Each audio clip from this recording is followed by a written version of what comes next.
Tariff US की तरफ से जो टैरिफ का जो ये बम फोड़ा गया है और उसका असर भी दिखता नजर आ रहा है, इस पर क्या कहेंगे? बहुत असर होने वाला है।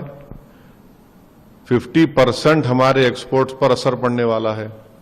60,000 करोड़ का हमारा मोटर पार्ट्स का जो एक्सपोर्ट है, ज्वेलरी, जेम्स, रेडीमेड गारमेंट्स, ये बुरी तरह मुतासर होने वाले हैं। और अफसोस की बात यह है कि फरवरी में हमारे प्रधानमंत्री यूएस के प्रेसिडेंट डोनाल्ड ट्रंप से मिले थे, बातचीत हुई थी, और फिर उसके बाद ये टैरिफ का शुरू हो गया।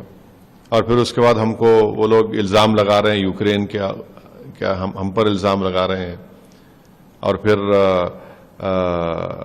ये जो यकीनन इस 50% टैरिफ से बहुत बड़ा नुकसान होने जा रहा है भारत के उन तमाम एक्सपोर्टर्स का, जेम, ज्वेलरी, रेडीमेड गारमेंट्स का, मोटर पार्ट्स का। तो ये तो मैं समझता हूं कि नरेंद्र मोदी गवर्नमेंट को जवाब देना पड़ेगा देश की जनता को, क्योंकि आपने डोनाल्ड ट्रंप से तो इतना रिलेशनशिप को आगे बढ़ा लिया था कि अब की बार ट्रंप सरकार कह दिया था। फिर फरवरी में हमारे प्रधानमंत्री उनसे मुलाकात किए, उनके ओथ में हमारे फॉरेन मिनिस्टर वहां मौजूद थे। आखिर ऐसी क्या वजह है? और सब मोदी सरकार को जवाब देना है कि जिन लोगों का भी नुकसान होने जा रहा है उनके लिए सरकार क्या करने वाली है, उनको कैसे उनको राहत दिलाएगी, उनको कैसे उनकी मदद करेगी। तो ये और फिर बार बार ये जो अमेरिका के जो नवारो, जो उनके जो जिम्मेदार हैं, वो भारत पे इस तरह की तनकीद कर रहे हैं। अगर वही बात अगर देश के प्रधानमंत्री के बारे में कोई अपोजिशन लीडर करता तो बीजेपी वाले उस पर कूद पड़ जाते। खामोश क्यों है भाई? वो क्या क्या बोले जा रहा है। हमारा बीजेपी से हमेशा आइडियोलॉजिकली के ऊपर इख्तलाफ रहेगा, मगर वो क्या बात बोले जा रहा है? कुछ तो बोलो बीजेपी वालों, भाई कुछ तो बोलो। इतना डर क्यों रहे अमेरिका से आप लोग? और मैं बता रहा हूं कि हमने सबसे बड़ी गलती की थी, मेरी पार्लियामेंट की स्पीच है, जब ट्रंप ने अपने पहले टेन्योर में हमसे कहा था कि ईरान से तेल लेना बंद करो। अगर आप उस वक्त उसको लाल आंखें दिखा देते तो आज ये दिन देखना नहीं पड़ता था।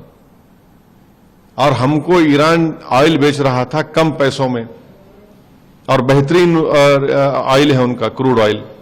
हम वहां पर ब्लिंक किए तो इनको नजर आ गया कि इनको डराओ, मोदी सरकार को डर, ये इनको ऐसा करेंगे, हम वो करेंगे। पहली गलती वहां पर थी, बुनियादी गलती। मैंने पार्लियामेंट में खड़े होकर कहा था कि मत मानिए इस बात को।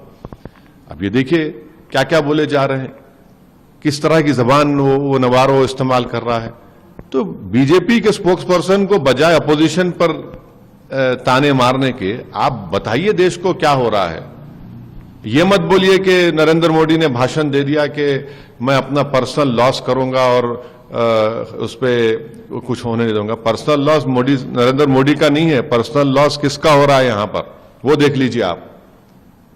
तेल आप रशिया का ले रहे हैं, सही है, मगर ये जो नुकसान होने जा रहा है ये इसके जनता के लिए क्या होगा, ये उनको बताना पड़ेगा देश को।